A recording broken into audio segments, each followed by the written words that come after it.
Welcome to Rise Africa's four-part webinar series, Realizing Unbound Possibilities. This series sets the stage for the 2025 Urban Action Festival presented by Rise Africa, where we'll introduce key themes and critical discussions that will shape the festival's thought journey. Join thought leaders and provocative speakers as they share powerful insights on African urban realities and the boundless potential of our cities. Together, we'll delve into topics ranging from urban dynamics and reimagining knowledge systems to the transformative power of social imagination in our cities. Each session will be recorded and made available on our platforms. Stay connected through our monthly mailer, where we'll announce upcoming topics and share key takeaways from past webinars. Engage, explore, imagine, and reimagine. We look forward to seeing you at the inaugural in-person Urban Action Festival in Cape Town from May 25th to 29th, 2025, as we explore realizing unbound possibilities through policy, research, creativity, and practice.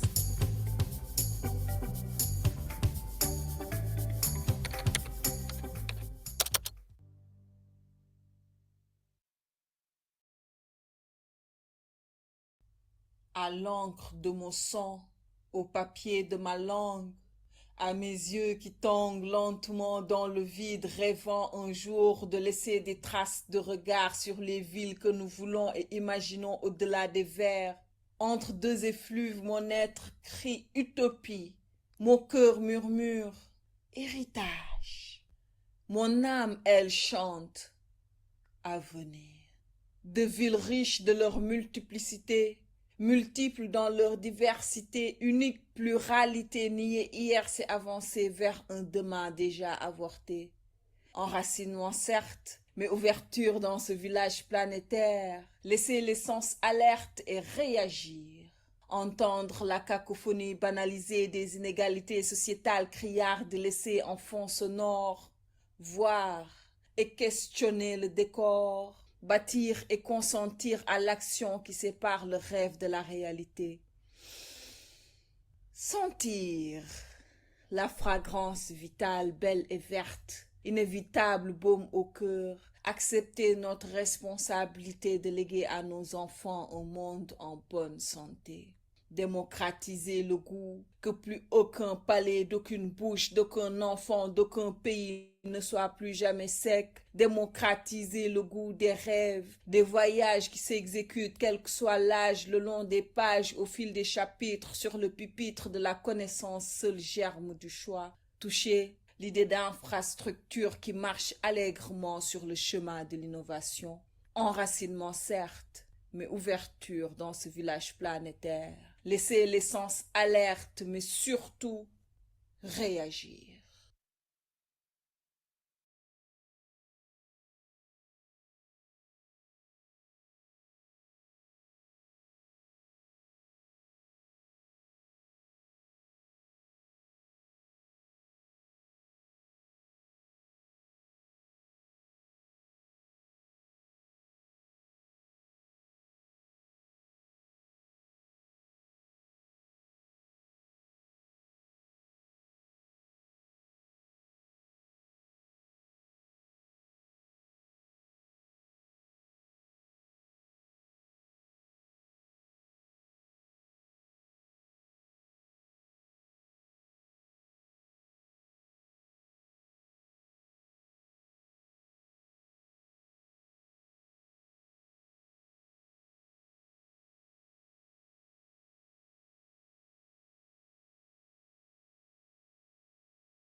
Hi there, Samkelisiwe.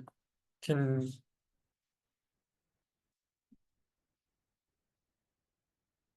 Sorry. Hi, how are you? no, doing well here today, thanks. How are you? I'm good, thank you. Amazing, cool. Thanks so much for joining us nice and early for our check. I see Blake is in the room as well, and Amollo.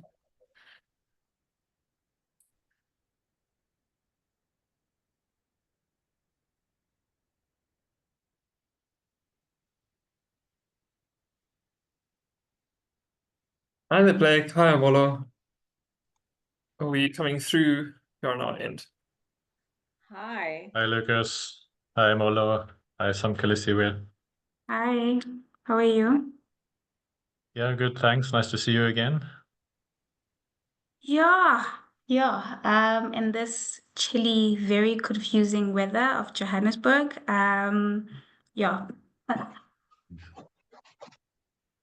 Okay, Yeah, so the two of you have actually met and worked together before, I gather. I've met Amollo before, yeah, through UCT. Oh, right, okay. Yeah, that Yeah. checks out. Mm. Hi, Amollo. How are you doing? I'm good. Your name is Luca or Lucas? Luca.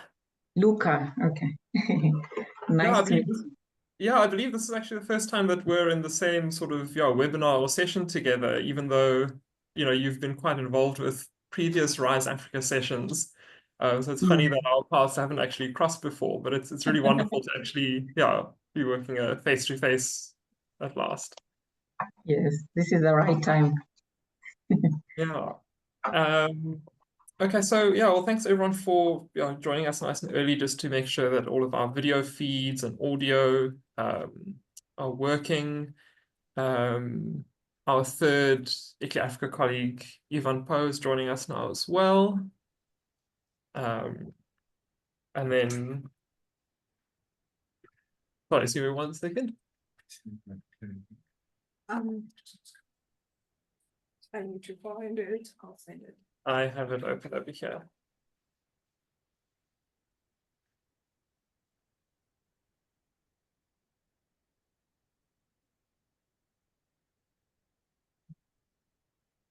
Sorry about that. So where was I? And then my other colleague, Jokuru Guya, who will be opening and closing for us the session just very briefly, is sitting here next to me in our Hi office. everyone. I'm using Lucas' mic for now. Jukudu. Hi, Jakudu.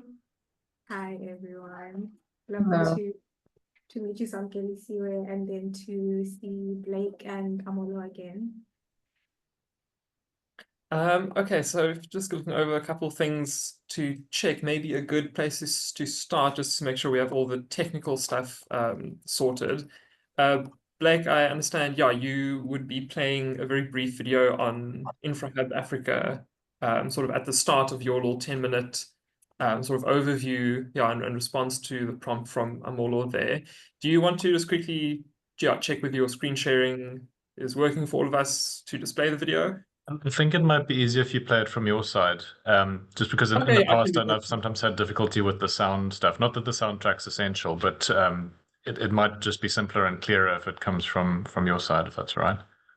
Yeah, that's perfectly fine. I've already downloaded an offline version of it, so so I can then once sort of Amollo sort of introduced you and sort of gone over sort of like the sort of like the prompting sort of question before you then start speaking, I'll then just jump in and share my screen and play that video. I'm wondering if maybe Amollo, if you want to ask the prompt after showing the short Infrahub video, just so that people kind of have a feel for what Infrahub is. So I don't know if maybe even before introducing me or to say maybe Okay, sure. Blake's working on Infrahub something, and then we show the video and then the prompt question. Okay, sure. So I can introduce you, you show the video, and then I ask you the prompt question. Yeah, if that's all right, yeah. I think that Okay. might flow a bit easier. Okay. And also just to make sure I get the names right, the other name is Samkelisiwe. Please help me to make sure I don't embarrass myself. Yeah, it's correct. Please say it. Samkelisiwe. Samkelisiwe. And the other one? The second name? My surname is Khanyile. Khanyile. Samkelisiwe Khanyile. Thank you. Nice to meet you too. Lovely to meet you too. And then Samkelisiwe, what do you focus on at GCRO? I'm the sustainability and just transitions team lead. So most of my research mostly uses GIS and remote sensing to investigate sustainability related challenges. So I also have an interest in citizen science and participatory research methods in order to, interrogate some of our most pressing sustainability challenges. Yeah. And yourself? So I guess that's quite different from ours, which is definitely much more of a university academia-driven approach.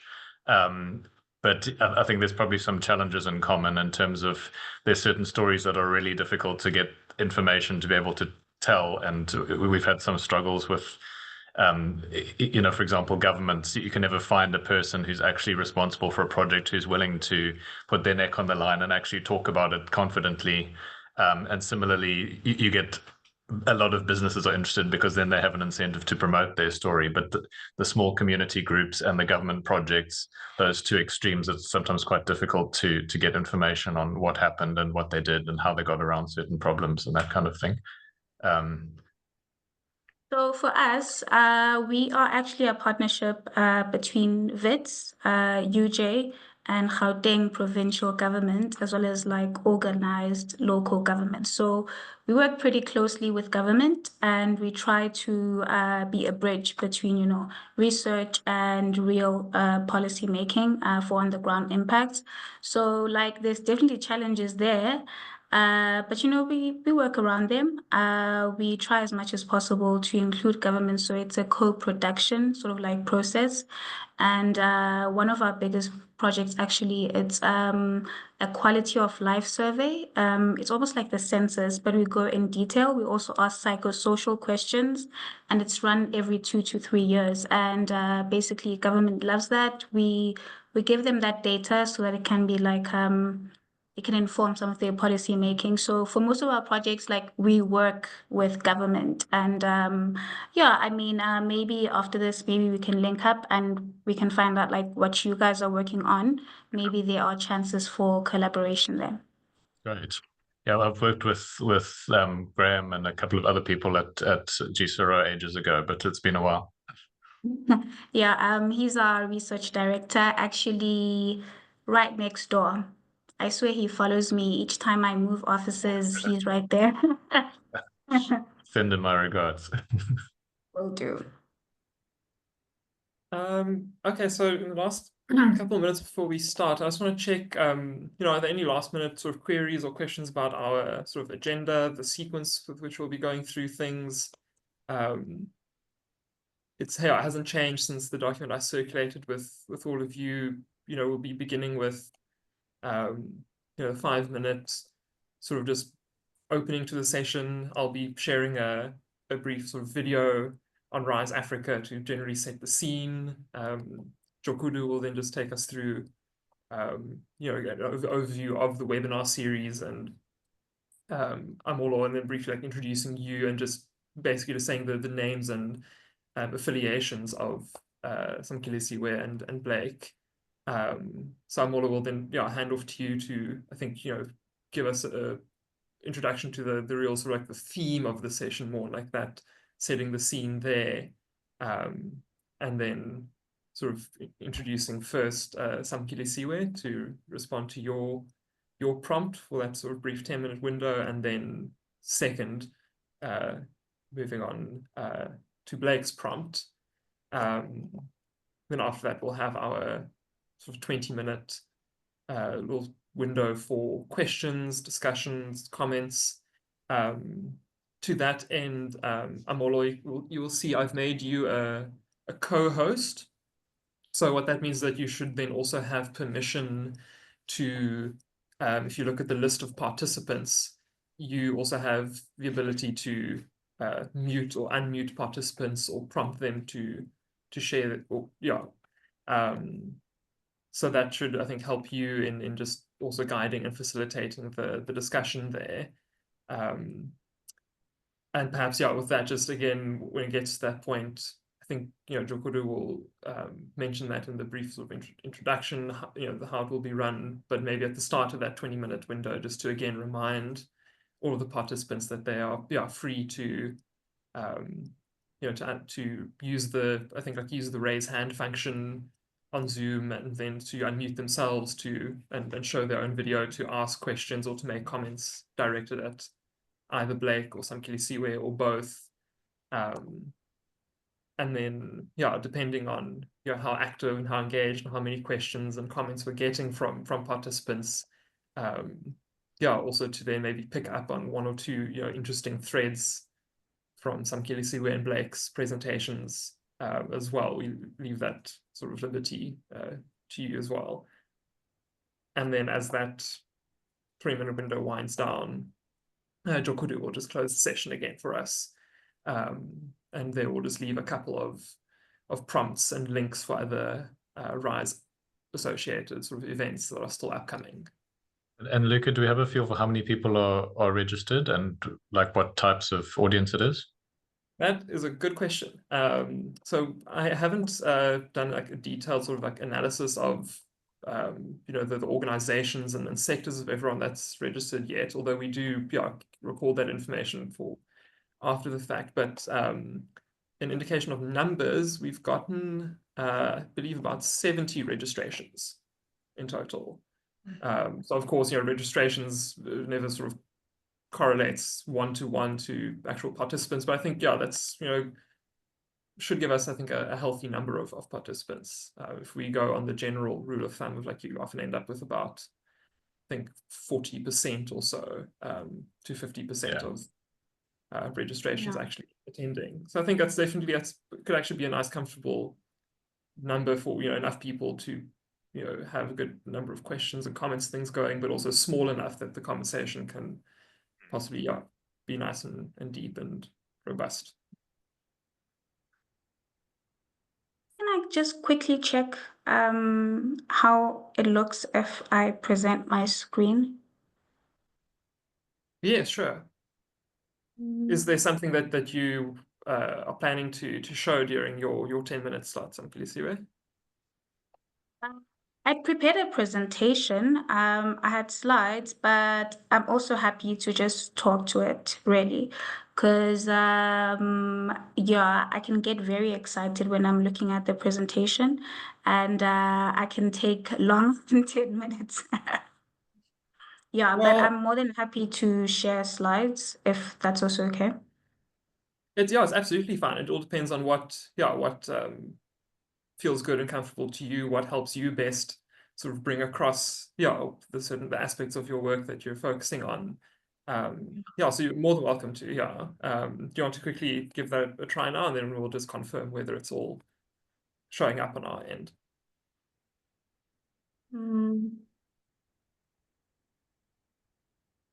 Can you see a slide? There we go. It's popped up. I can see it on my end.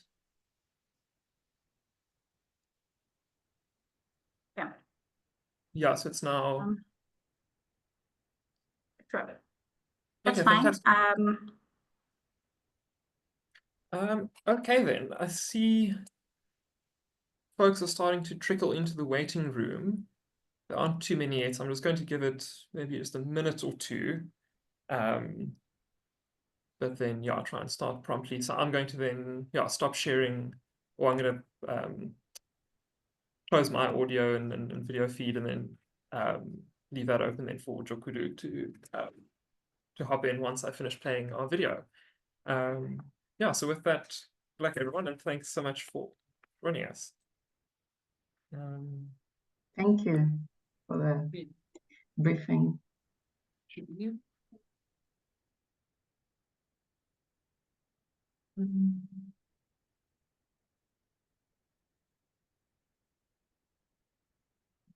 Okay.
Welcome to Rise Africa's four-part webinar series, Realizing Unbound Possibilities. This series sets the stage for the 2025 Urban Action Festival presented by Rise Africa, where we'll introduce key themes and critical discussions that will shape the festival's thought journey. Join thought leaders and provocative speakers as they share powerful insights on African urban realities and the boundless potential of our cities. Together, we'll delve into topics ranging from urban dynamics and reimagining knowledge systems to the transformative power of social imagination in our cities. Each session will be recorded and made available on our platforms. Stay connected through our monthly mailer, where we'll announce upcoming topics and share key takeaways from past webinars. Engage, explore, imagine, and reimagine. We look forward to seeing you at the inaugural in-person Urban Action Festival in Cape Town from May 25th to 29th, 2025, as we explore realizing unbound possibilities through policy, research, creativity, and practice.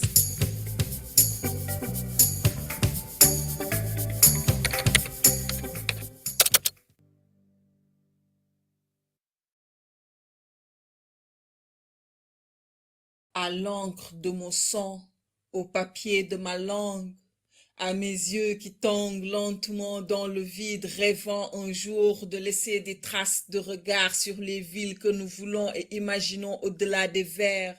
Entre deux effluves, mon être crie utopie, mon cœur murmure héritage. Mon âme, elle, chante avenir. De villes riches de leur multiplicité, multiples dans leur diversité, unique pluralité niée hier s'est avancée vers un demain déjà avorté. Enracinement certes, mais ouverture dans ce village planétaire, laisser les sens alertes et réagir. Entendre la cacophonie banalisée des inégalités sociétales criardes laissées en fond sonore, voir et questionner le décor, bâtir et consentir à l'action qui sépare le rêve de la réalité. Sentir la fragrance vitale, belle et verte, inévitable baume au cœur, accepter notre responsabilité de léguer à nos enfants un monde en bonne santé. Démocratiser le goût, que plus aucun palais, d'aucune bouche, d'aucun enfant, d'aucun pays ne soit plus jamais sec. Démocratiser le goût des rêves, des voyages qui s'exécutent, quel que soit l'âge, le long des pages, au fil des chapitres, sur le pupitre de la connaissance, seul germe du choix. Toucher l'idée d'infrastructure qui marche allègrement sur le chemin de l'innovation. Enracinement certes, mais ouverture dans ce village planétaire. Laisser les sens alertes, mais surtout réagir.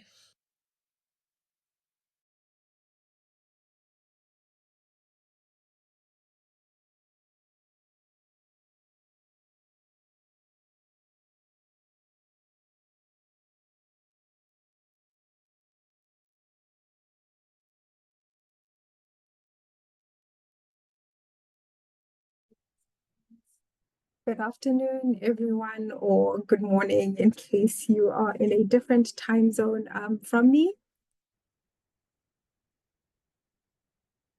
Welcome to the second webinar of the Realizing Unbound Possibilities webinar series. And that was actually quite a lovely poem that we had start off the video, which comes from our 2023 Rise Africa Action Festival. So for those of you that had joined us prior to this and other Rise festivals, I hope that was a nice throwback to a past session. Today's webinar forms part of a four-part webinar series which sets the stage for our highly anticipated 2025 Urban Festival presented by Rise Africa, as we heard in the intro video. And through the webinar series, we introduce key themes and critical discussions that shape the festival's thought journey. Today's session is going to be on the theme of ways of knowing, embracing knowledge systems, and data to enhance urban futures. And our next session is going to be on unbound imagination, unlocking possibilities for African cities through social creativity. Our session is definitely being recorded, and so will all the others, and the recordings will be made available on all our platforms.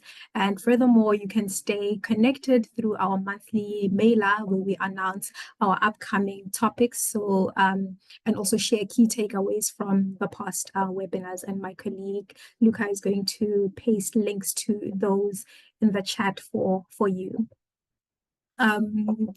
And also more exciting, outside of just the webinar series, as you heard in the video, we are also pasting a link to purchase your ticket to join us here in Cape Town for our inaugural in-person Urban Action Festival, which will be taking place on the 25th to the 29th of May 2025. We have quite an exciting lineup of speakers for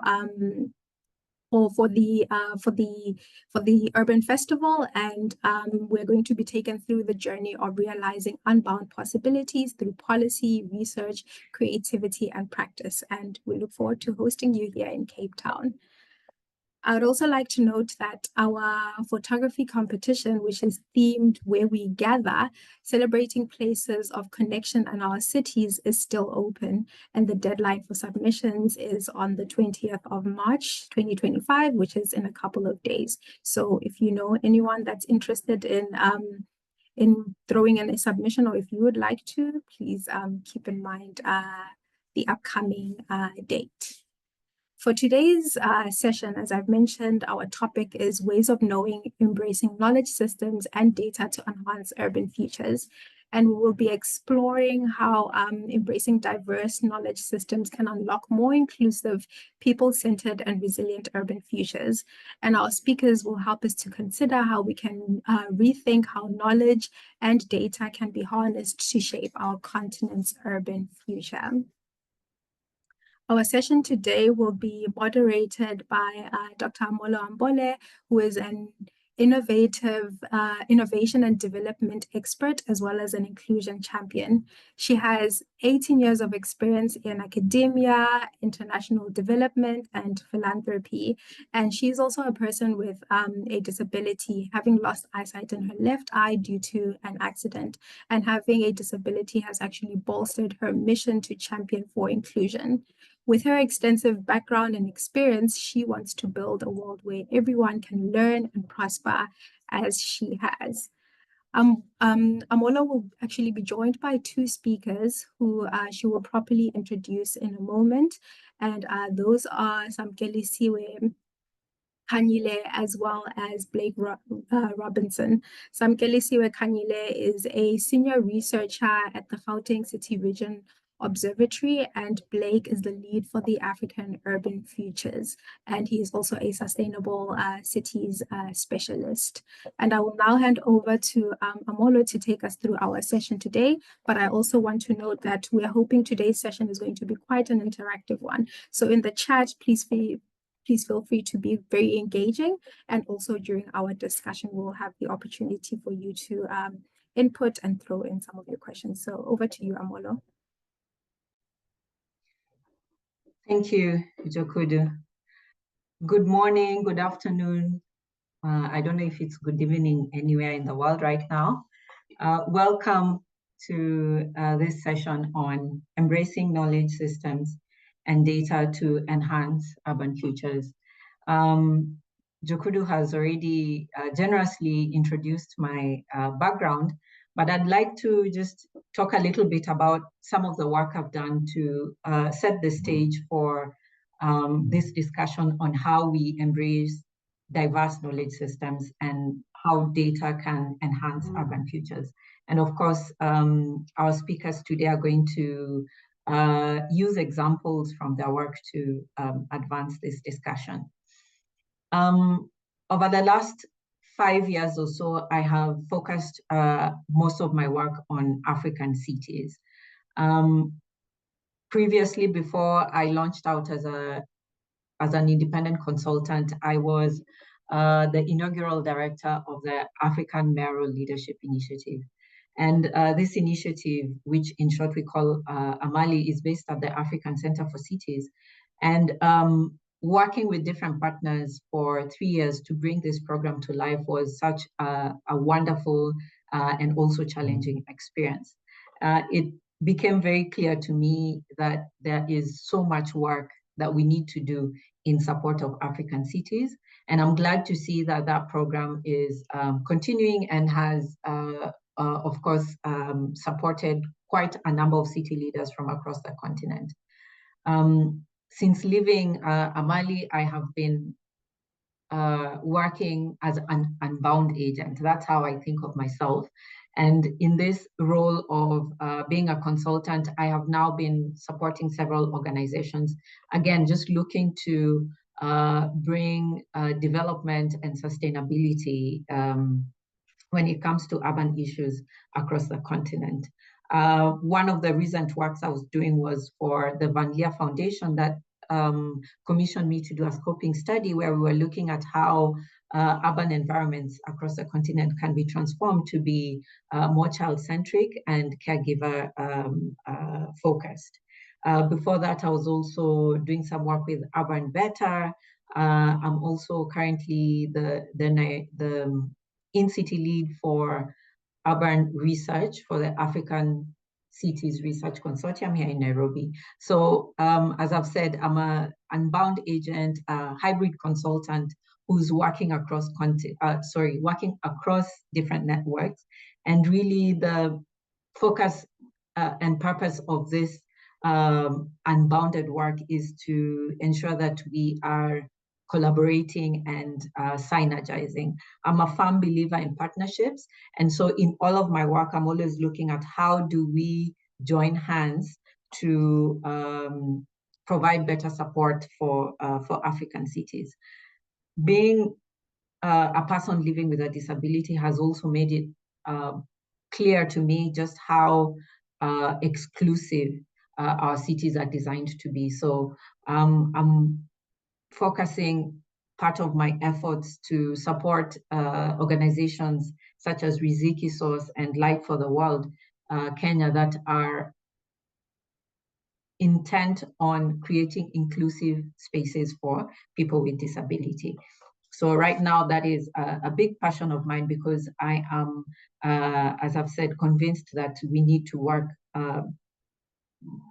differently and rethink how we design our cities to become more inclusive. So as we delve into our discussion today on embracing knowledge systems, I want to put forward some provocations. Recently, I have been advancing a thesis around what I call urban ancestorship. And I've been thinking about how we build legacies of transformation. In the next 50 to 100 years, these cities are going to double, triple, or even quadruple in populations. And when people in those years look back, what will they say of the work that we did? And so in this thesis on urban ancestorship, I've been thinking, along with other collaborators, how we create legacies of transformation. And that means embracing diverse knowledge systems. Of course, in today's world, we also have to think critically about how we use data to enhance urban futures. And one of the provocations that I want to leave us with now before we delve into the discussion is how we look back while also looking forward. I don't know if you've heard of or seen this symbol called Sankofa, which is in the Twi language in Ghana, a bird that is looking backwards. And the meaning of that symbol is go back and get it. And so I'd like us to think about this as we delve into this discussion. How do we go back to knowledge systems and understand how we can use those knowledge systems to transform our urban futures? In this regard, of course, there's the indigenous knowledge, there's traditional knowledge, there's tacit knowledge that we gain from the margins. And we want to understand how these knowledge systems can unlock more inclusive, people-centered, and resilient urban futures. Luckily today, my job is not to give you the answers. Mine is just to put forward these provocations and then open the floor for our speakers to take us through the work and to get us talking about how we can embrace knowledge, different knowledge systems, and how data can enhance urban futures. And so with that, I'd like to invite our first speaker. Samkelisiwe Khanyile is a senior researcher and the Sustainability and Just Transition Lead at Gauteng City-Region Observatory. Thanks, Amollo. Good afternoon, everyone. I'll be discussing how participatory research methods, including citizen science, help fill critical gaps in data in the Gauteng City region and beyond.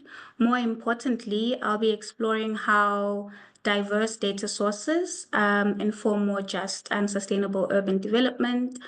Let me just start off by saying urban planning and governance have historically relied on top-down approaches, often overlooking the experiences of the very people who live and work in cities every day. However, cities are lived spaces, and if you truly want to create a sustainable and inclusive urban future, we must listen to the people who navigate the spaces daily. And that is why participatory research and citizen science offer a powerful way of doing this. To set the stage, let me first start by introducing the Gauteng City-Region Observatory, just in case people aren't familiar with it. We are an institution that works at the intersection between academia and policymaking, bringing together the University of Johannesburg, WITS, Gauteng Provincial Government, and organized local government in Gauteng. Gauteng, as you know, is a major economic and social hub. It is home to roughly a quarter of South Africa's population and contributes nearly a third of our economy. Yet it faces urban challenges, including water insecurity, climate variability, as persistent spatial inequality, and let's not forget that we've just had some of the best load shedding in history. We even had favorite load shedding times.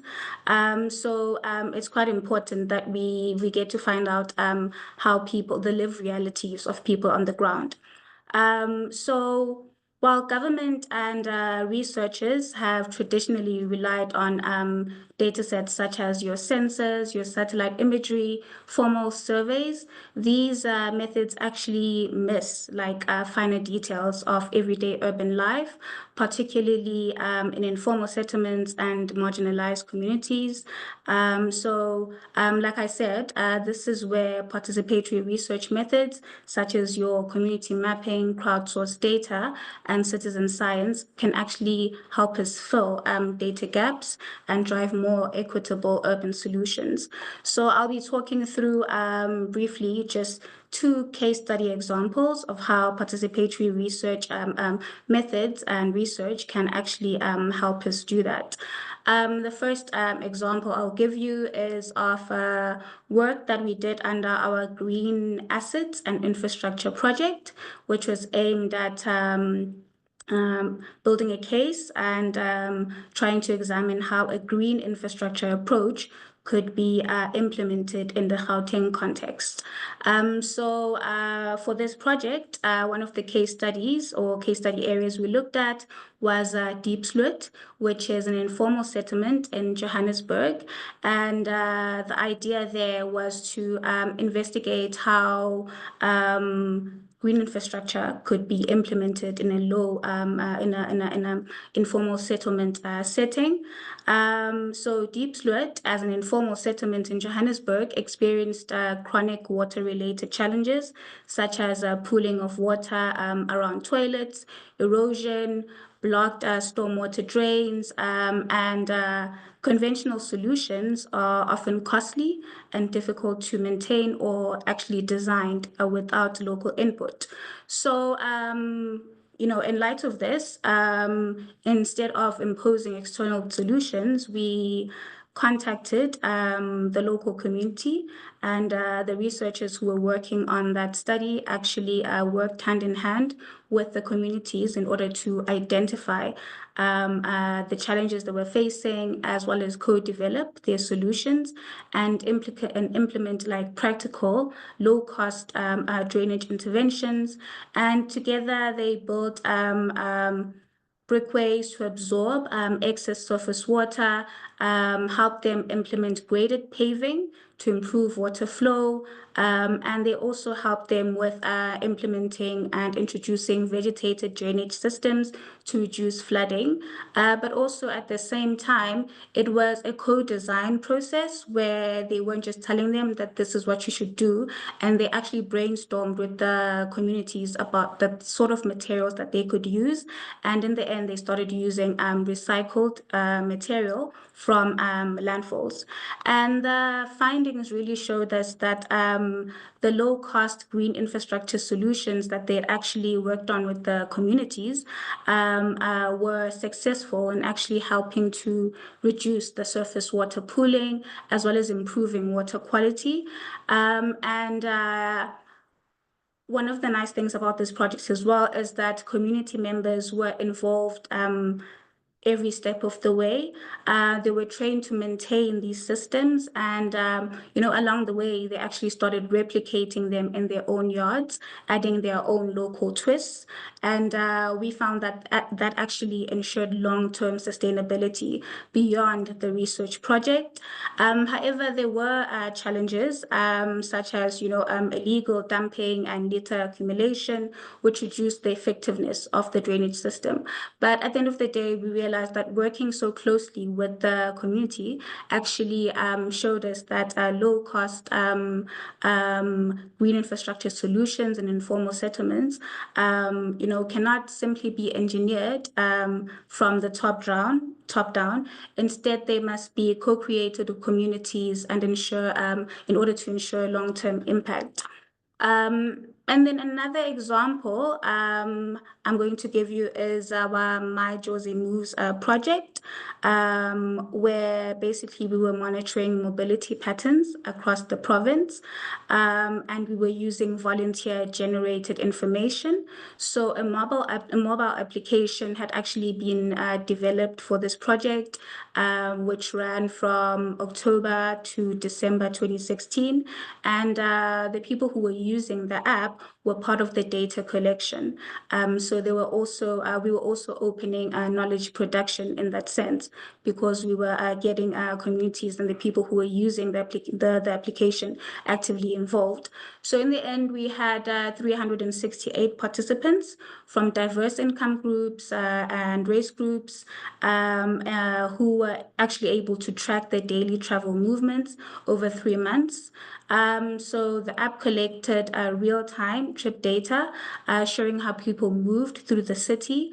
And we also had questions which spoke to demographic details, but then also asked questions around people's experiences when traveling across the province, which actually allowed us to link mobility patterns with factors such as your income, race, experiences, as well as a sense of people's social lives. So from this process then, we found that apartheid-era inequalities still persist, and low-income residents are facing longer, more expensive commutes due to their physical distance from economic hubs. Minibuses remained the backbone of mobility, yet data on their routes was largely missing from other formal planning models. We also found that there were different travel patterns across different groups. Walking and cycling were essential for the poor, while wealthier residents used them primarily for recreation.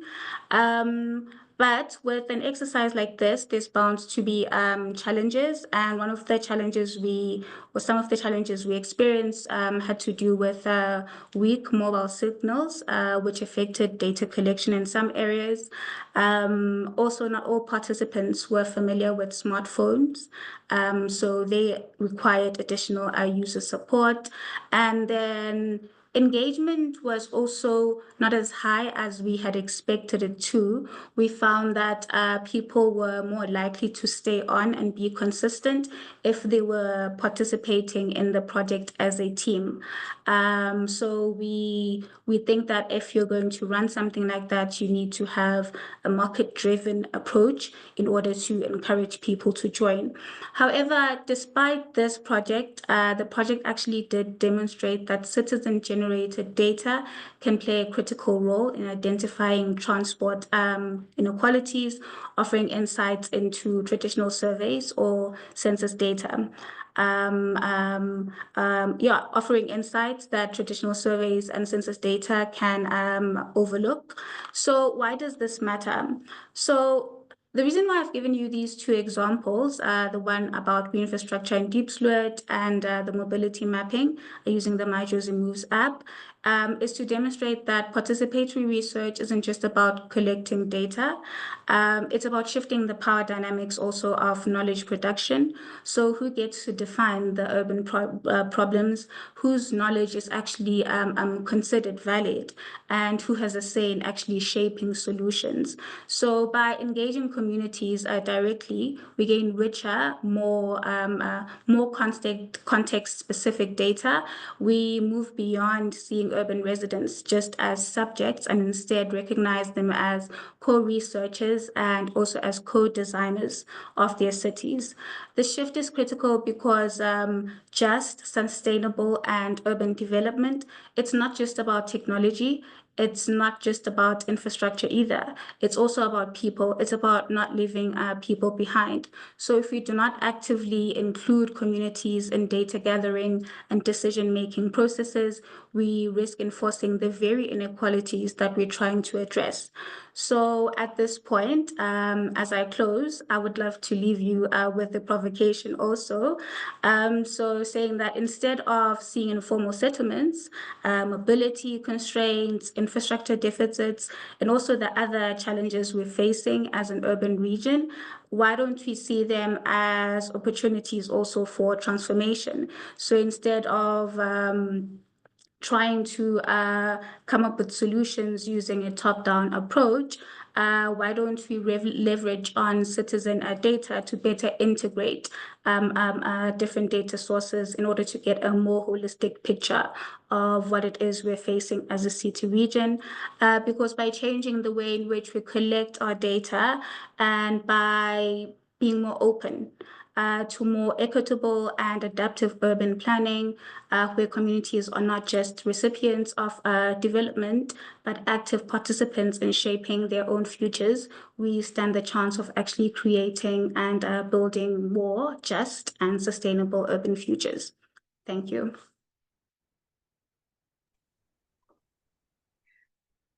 Thank you. Thank you so much, Samkelisiwe, for that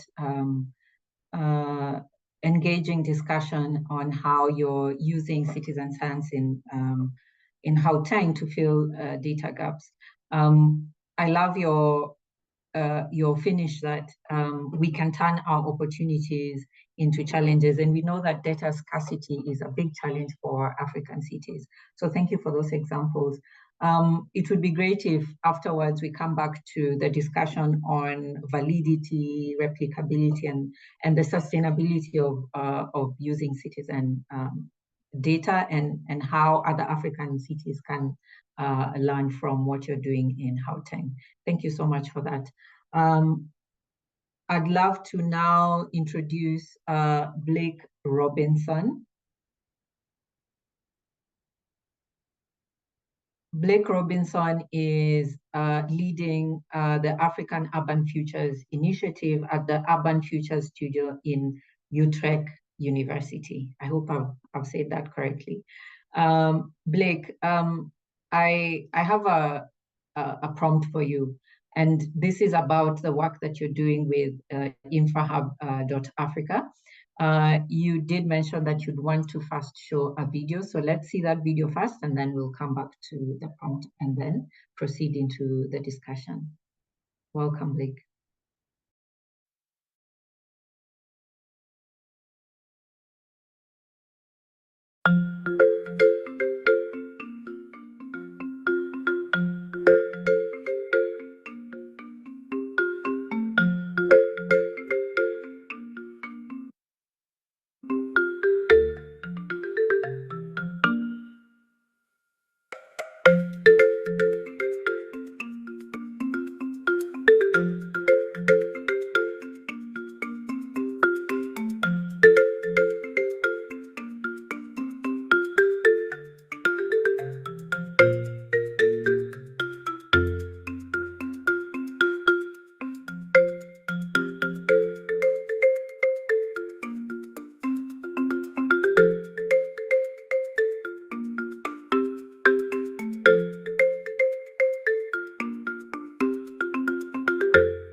Thank you for that, Blake. Yeah, so let's go into the discussion, and we start here with Infrahub. How has the Infrahub database of examples across Africa expanded the definitions of infrastructure, and in what ways have you seen this knowledge used by others, driving more just and sustainable infrastructure initiatives in African cities? Thanks, Amollo. And thank you, Ikle, for having me here today. So as Amollo mentioned, I'm leading a project called African Urban Futures, which is a collaboration between Utrecht University in the Netherlands and the African Centre for Cities at University of Cape Town.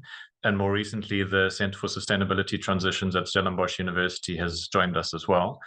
And the project aims to open up conversations about the future of African cities in a more sustainable and just direction. As you might have noticed, a lot of the developments happening in Africa, these big smart cities and other big developments led by international corporations, tend to adopt quite a generic version of what a city should be like, typically adopted from somewhere else. So, for example, we see replications of Dubai and Singapore and things that don't really work in an African context and also can exacerbate inequalities and exclusion. Typically, these cities are designed with investors in mind who can bring in foreign money, fly in and out very conveniently, but the so-called trickle downs to everybody else who lives there often don't happen, and sometimes it can make the situation even worse.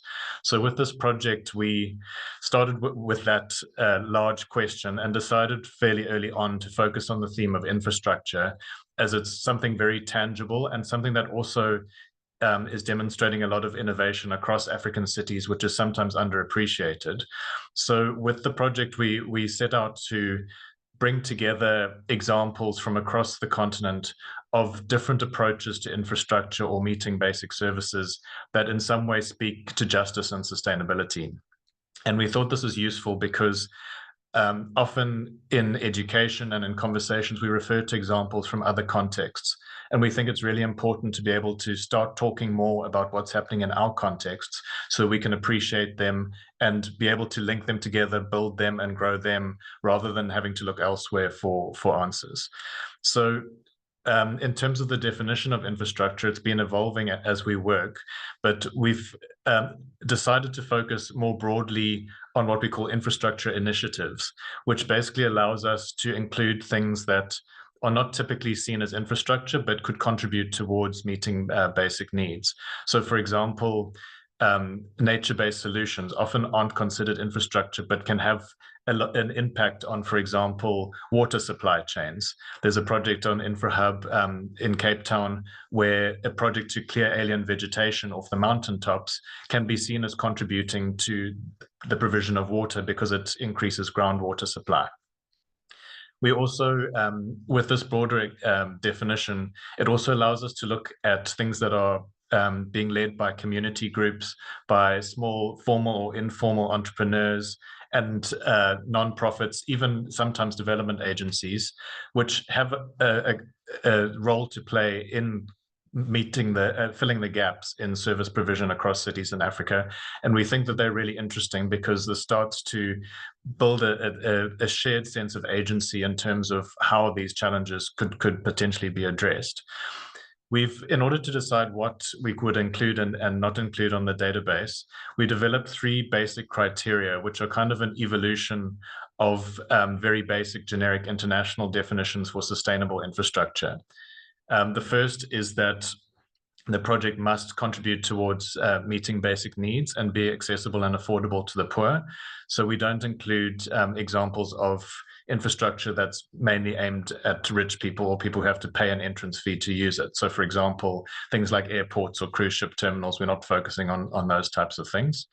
The second is that it must create local jobs. So it's not about bringing in foreign contractors to come and build something, deliver it and operate it without any knock-on benefit for local people in terms of employment or skills development. And then the third is that it must minimize or reverse ecological damage.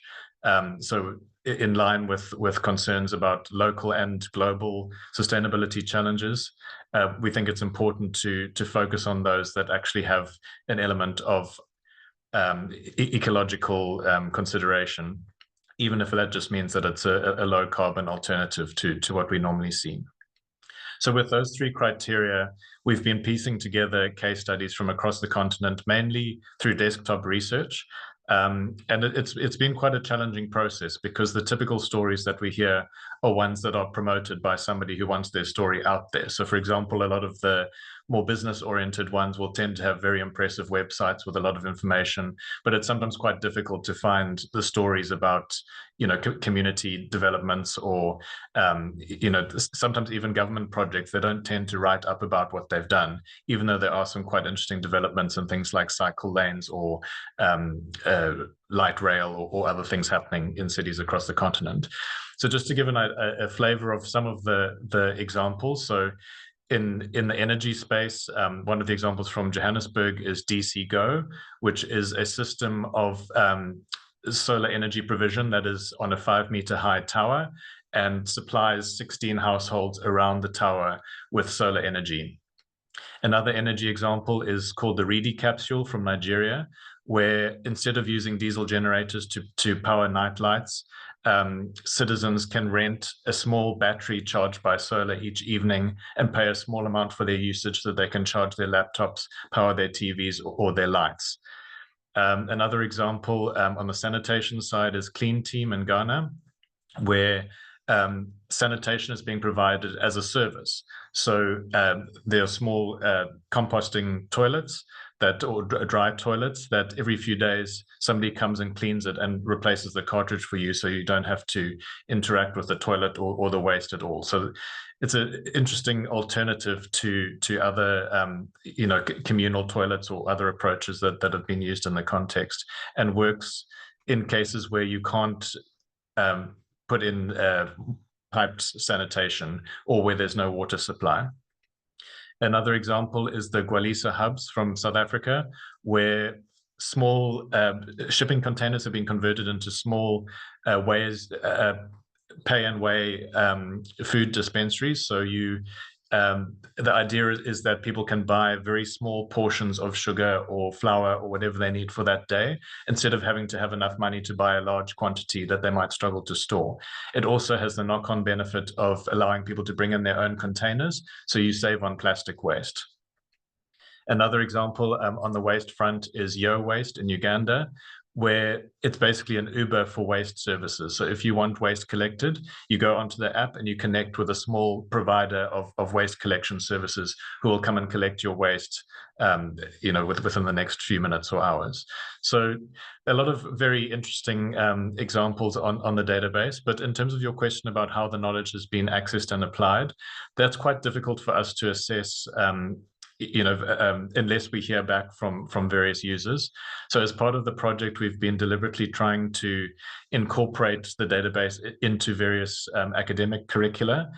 For example, the master's courses at University of Cape Town and Stellenbosch, also with the Amali mayors that Amollo mentioned earlier, to make them aware of this resource and to engage with it. And with Stellenbosch, we encourage students to, as their assignment for their course, to try and find other examples of things happening in their local area that they could write up and submit to Infrahub as a case study. We're also doing some democratic futuring exercises in 3 locations across the continent, because a lot of the futuring or imagining of futures happens by elites. So we're trying to experiment with different ways of going about that incorporates broader citizenry. And as part of that, we will use some of the case studies as examples of things that are happening across the continent that could also be of inspiration when dealing with a challenge like energy or how to keep rivers clear and those kind of things. We can see from the user statistics that people are using the database. We have about between 100 and 200 users a day, and I've had about 8,000 people accessing the website since we launched nearly 2 years ago. But we've also received contacts from, for example, a French TV station was particularly interested in one of our case studies on sandbag building, and through us, they connected with the people involved and did a feature on this for Reunion, where they're really struggling with low-cost housing approaches. We've also been approached by an activist publication that's interested in doing a feature on the different case studies. We've been used to shortlist entrants to international awards. We've been featured on other databases. So the various ways in which the knowledge is being disseminated, but very difficult to tell whether it's actually being picked up and used, because typically people don't report back on the source of that information. So we have high hopes that by putting it out there and working in this next phase of work on the communication side to get more people across the continent engaging with it, and also working with partnerships, as Amollo mentioned, to work with various organizations like Slum Dwellers International and others, so that they can bring these ideas into their processes and help people to learn on different parts of the continent from each other.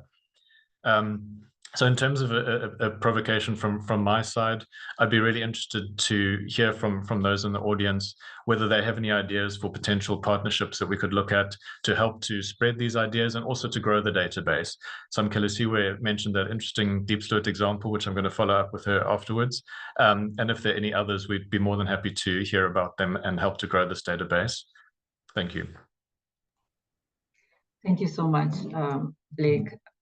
Infrahub is a great example of embracing diverse knowledge systems. You're bringing in all of these ideas and innovations from across the continent. And as you've said, even in your introduction, you're broadening the definition of infrastructure. And this is really infrastructure that is benefiting people and that is co-produced with communities. So again, here I see an opportunity for us to dig deeper into how we scale and share knowledge so that these diverse knowledge systems can become more generalizable, transferable, and we can start to see data that is enhancing urban futures from these two examples that you've given. Great. Jokudu, do you want us to take questions from the audience first? Comments? Definitely you can, yes. Will they, yes, so I should be able to. Yeah, I think if anyone would like to engage, to maybe put up their hand, and then Amollo, you can filter through the hands that we have coming through, and I'll also keep an eye out and flag any hands that I also see. Great, thank you, Jokudu, for that. Do we have questions? I don't know if let's see in the chat. Please, our audience, if you have questions, feel free to put up your hand and we can then take your question. I see there is one in the comments from Ngumotso. And the question is to Samkelisiwe. And Ngumotso is asking, or other comments, I am intrigued by your observation. You mentioned that individuals participated more effectively when organized into groups? Were these groups formed organically by community members, or were they established based on specific recruitment criteria? Great question, Khomotso. So these groups were actually formed organically, although they had there's a chance that they might have met during some of the recruitment workshops, but then they decided to take to stay in contact long after the recruitment workshops. So it wasn't something that we had intended to do, but it's just one of the things that we identified as something that actually worked for this kind of study. And so we have it down as, part of our recommendations that if, you're running similar studies, it might be useful to run them in, a group because there's just a higher retention rate than people who are joining individually. We think that some of the reasons why that is that, for instance, maybe if you're having issues with the app, like it's not syncing properly or it's not recording your travel, you had someone that you could go to ask to help you with that. But then if you were isolated and you were just joining as an individual, if you had challenges, you really didn't have anyone to speak to. So it was easier to drop out of the research. Thank you for that. A follow-up on retention and on recruiting and retaining citizen scientists. We did some work with Urban Better on scoping citizen science projects across the continent, and we found that motivating citizen scientists and sustaining that work over a period of time is quite a big challenge, and therefore a lot of the data, or rather the whole knowledge network and systematizing around it sits with academic institutions or with organizations like yours. So how do you cater for that, motivating citizen scientists and sustaining that work? Yeah, that is a very difficult one to do, actually. But we did find that the people who stayed on and stayed with us for the duration of the project actually saw value in continuing working on in the project, and people who didn't feel like they would be getting much from the whole experience were more likely to drop out. But then also we bought the handsets that people were actually using, and we did give them some data to start off with when participating in the study. So the people who were happy to have received the handset and were generally happy with what they were getting in exchange for what we were asking them to do were generally happy to stay on the project. But I have been working on other projects, like maybe using photo voice to document certain experiences. And I found that in those instances, sometimes we will have meal vouchers or a 50 Rand voucher to go buy something from a shop or something. And people actually value that and they stay in the project. But then also, if you make a point of having gatherings or engagement settings where you actually explain the value, in people terms, not like an academic, but you explain it in a way that your everyday person gets why conducting this research is useful and why or how it could potentially benefit them, then they're more likely to want to participate in the study and actually stay on in the study. So it goes back to, retention basically just goes back to how a person actually feels. Unfortunately, most people will stay on if they feel like they're benefiting something, not from the kindness of their heart. It's very rarely.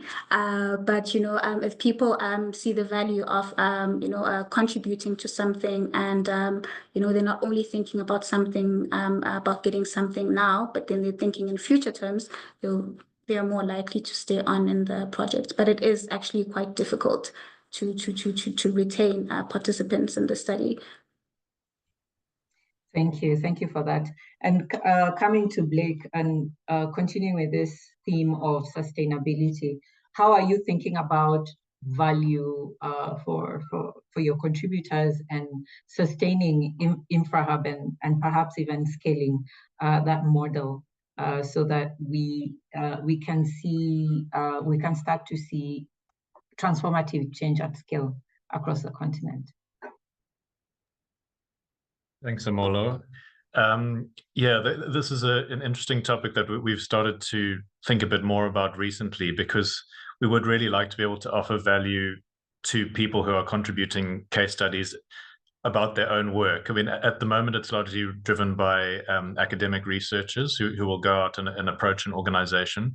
But we'd like the InfraHub to also serve as a bit of a resource for them as well. For example, providing training resources that are relevant to certain themes, or making them aware of different prizes that they could potentially be entering, or grants.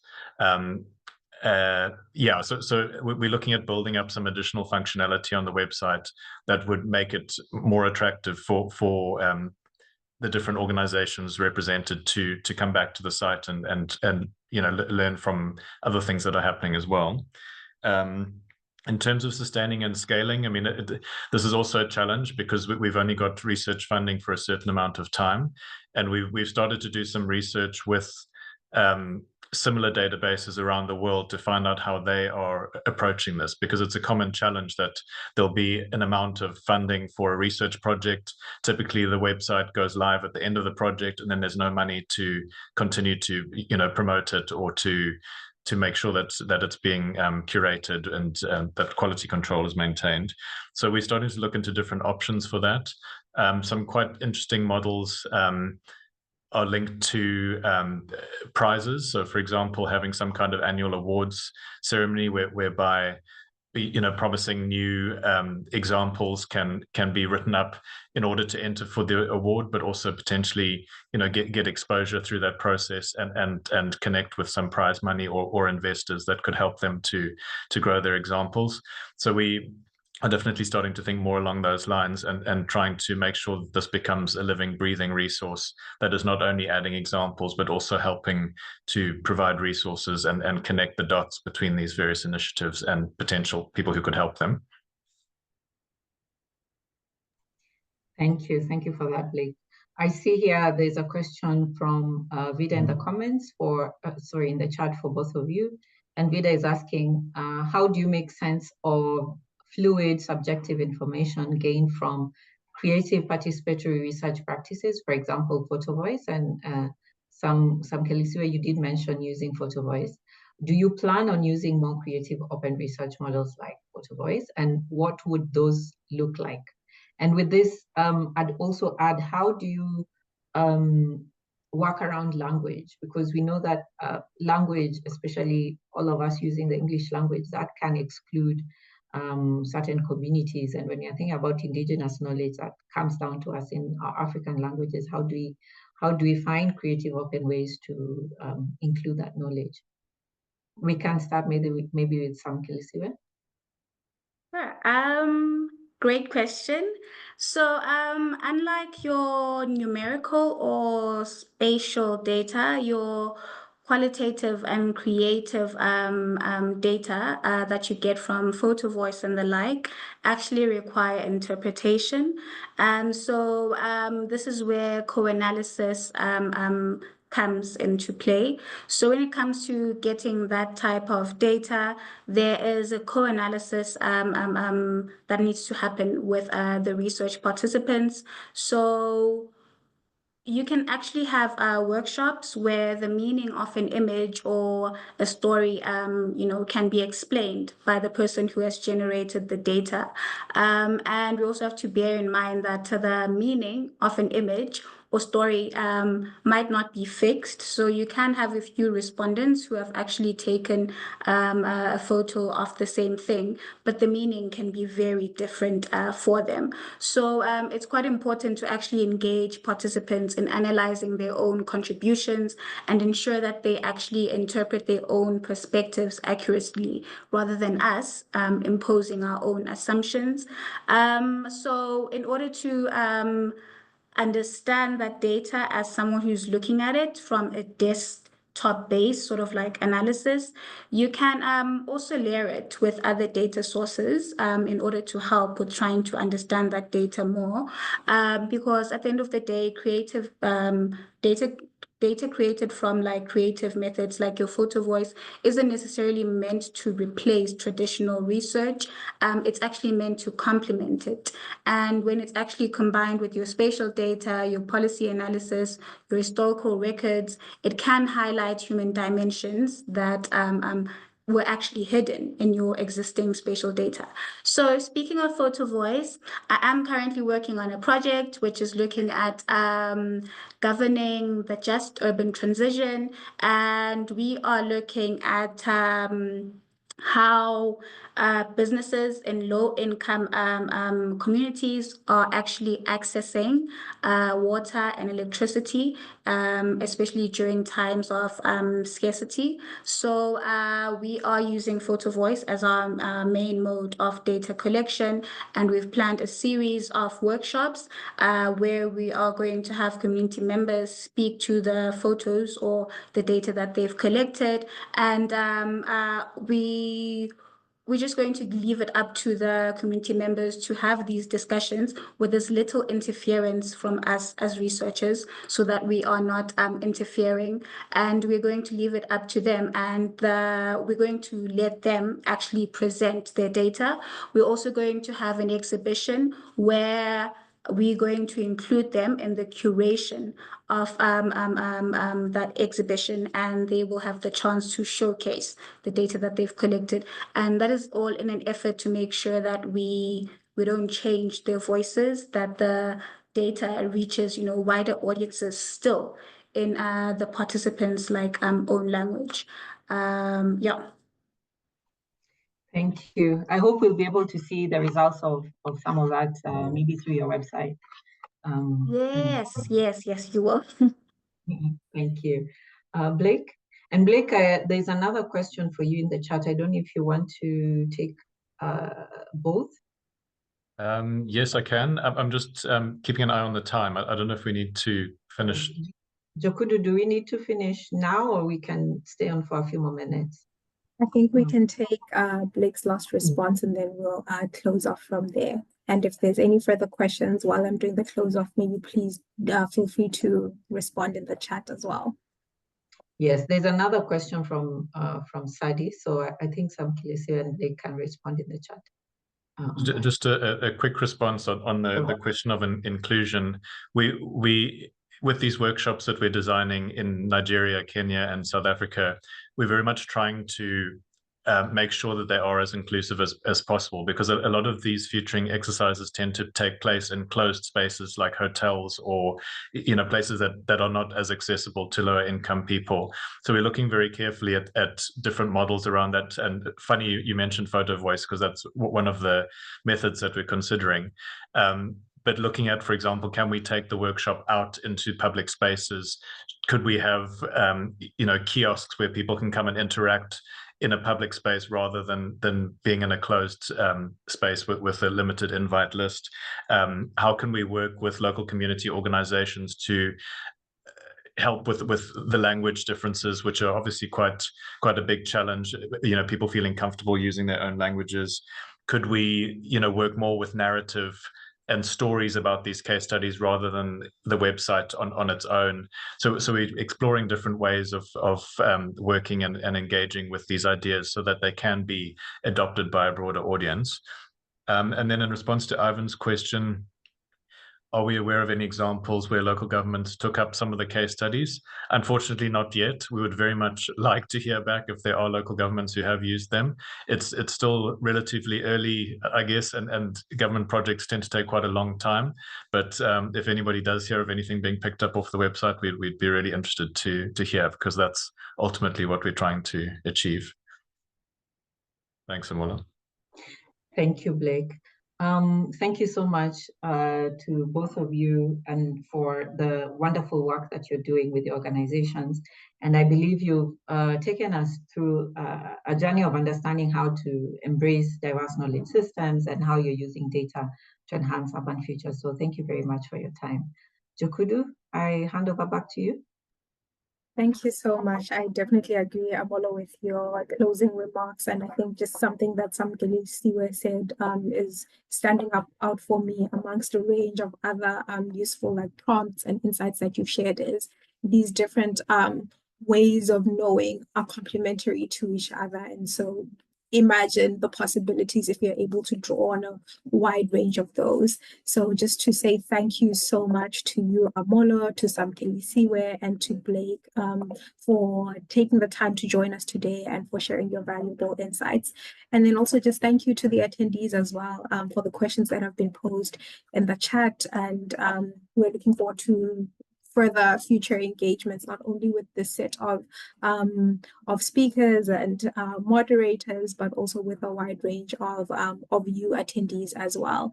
And so just as a reminder, we will be having the Rise Africa Action Festival this year in person here in Cape Town. And as previously mentioned, you can purchase a ticket.